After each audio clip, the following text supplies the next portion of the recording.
In one of Melbourne's older areas is a building constructed in 1882, housing a game which traces its origins back to the middle 15th century.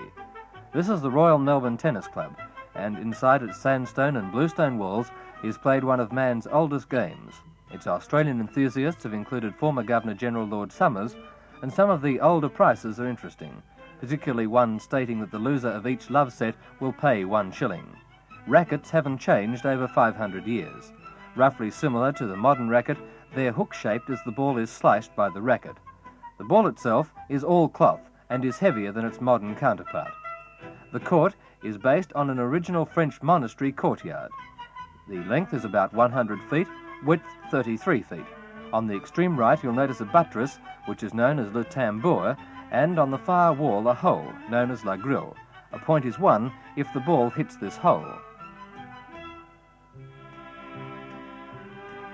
If a ball enters one of the galleries on the left, it becomes known as a chase, a point which is suspended and played for at game point. A player can serve only from the far end, which differs considerably from the receiving end.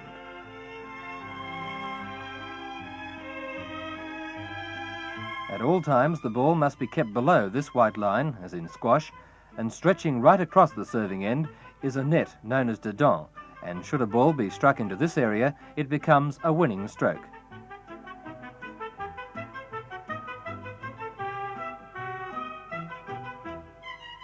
The game can be played by pairs or doubles, although most favour the former.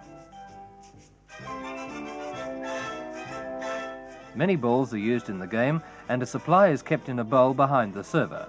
One fault is allowed in serving, as in modern tennis, but the ball must travel along the roofing and drop into court before crossing the white service line. This was a pass, the equivalent of a let ball in modern tennis. The second serve was a fault, as it did not run along the roofing. The third serve, however, was in, and play commences. And shots such as this are similar to squash strokes.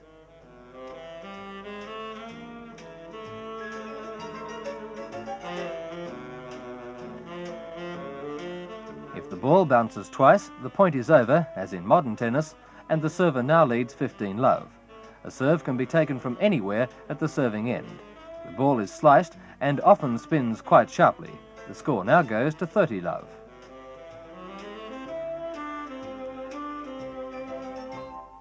This serve is a pass, with 2 serves still to come.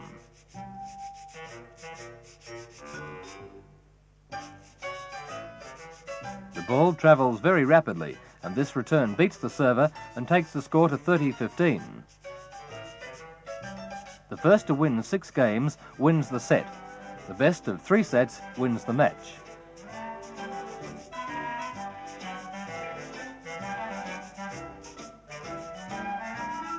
The return didn't clear the net and takes the score to 40-15.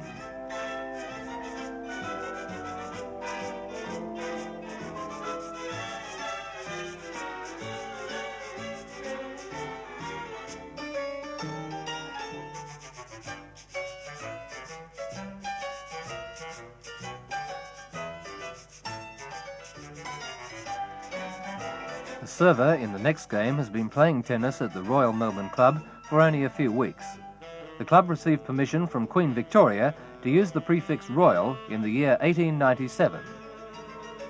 There are 2 other courts remaining in the Southern Hemisphere, in Hobart and Buenos Aires. Court sizes vary slightly from court to court, but basically all are the same.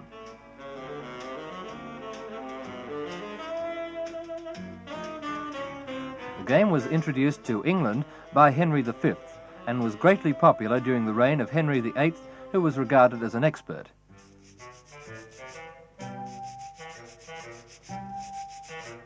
The Royal, in royal tennis, comes from the French Real. In the United States, it's known as court tennis, and in England, simply as tennis.